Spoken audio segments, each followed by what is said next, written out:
Bonjour à tous, je vous propose dans cette première vidéo de nous intéresser à la localisation des informations héréditaires dans une cellule. Alors, premier rappel, une cellule, vous pouvez en voir différents types sur cette image, des cellules végétales, des cellules de myxomycètes, qui sont des organismes constitués d'une seule cellule, c'est-à-dire qu'au final là on ne voit qu'une seule cellule, et l'organisme peut être visible à l'œil nu, donc c'est une cellule gigantesque. Ici, nous avons des cellules animales, comme les cellules qui constituent notre propre corps, et je vous rappelle qu'une cellule est constituée d'un noyau, d'un cytoplasme, qui est une sorte de liquide, de gel, et ces deux éléments, le noyau et le cytoplasme, sont dans un espace clos, sont enfermés dans un espace intracellulaire par une membrane plasmique. Intéressons-nous maintenant un peu plus à ce que sont les informations héréditaires. Pour aborder cette notion, nous allons tout d'abord nous intéresser aux caractères d'un individu. L'ensemble des caractères d'un individu s'appelle le phénotype. Ici, nous avons un jeune homme qui possède les yeux gris, des cheveux bruns et courts, deux oreilles, etc., etc. On pourrait donc décrire cet individu avec l'intégralité des caractères qu'il possède.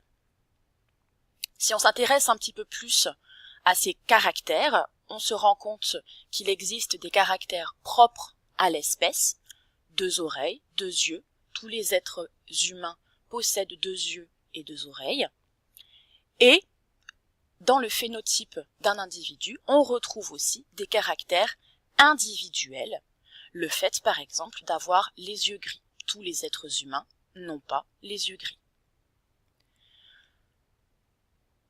Les informations héréditaires, pour savoir un petit peu plus de quoi il s'agit, on peut étudier un arbre de parenté qui étudie un caractère, ici le daltonisme, qui est l'absence de la vision de la couleur verte.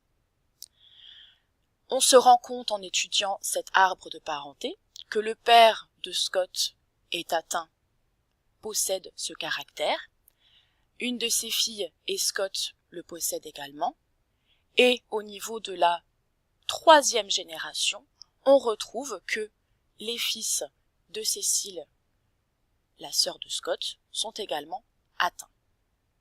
Il s'agit donc d'un caractère qui peut être transmis de génération en génération. On parle de caractère héréditaire.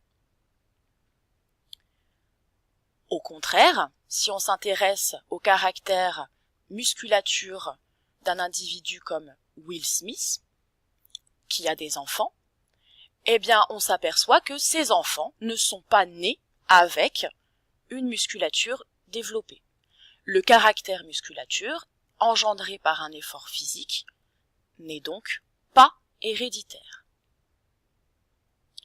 Si l'on fait un petit bilan déjà des notions que nous avons vues ensemble, nous nous rendons compte que chaque individu possède des caractères de son espèce, ainsi que des variations de certains caractères. L'ensemble des caractères d'un individu constitue son phénotype. Les caractères héréditaires peuvent se transmettre de génération en génération. Et l'environnement, dont fait partie l'effort physique, peut modifier le phénotype, mais ces modifications ne sont pas héréditaires. Alors, pour s'intéresser encore un peu plus à la localisation donc de ces informations qui peuvent être transmises d'une génération à une autre, eh bien, rappelons-nous que pour former un nouvel individu, notamment dans l'espèce humaine, il y a ce qu'on appelle la reproduction sexuée qui fait intervenir des cellules reproductrices, la cellule reproductrice masculine étant le spermatozoïde et la cellule reproductrice féminine l'ovocyte ou ovule.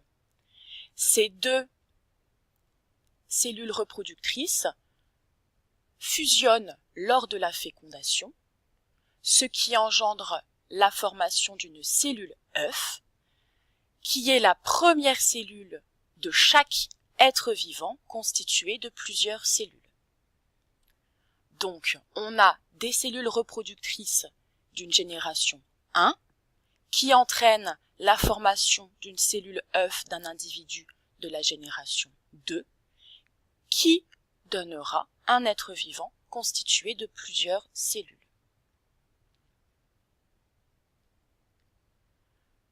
Toujours sur notre problème de localisation des informations héréditaires dans une cellule, on va étudier la transmission de caractères d'une génération à une autre en nous intéressant aux facteurs qui permettent cette transmission dans la cellule.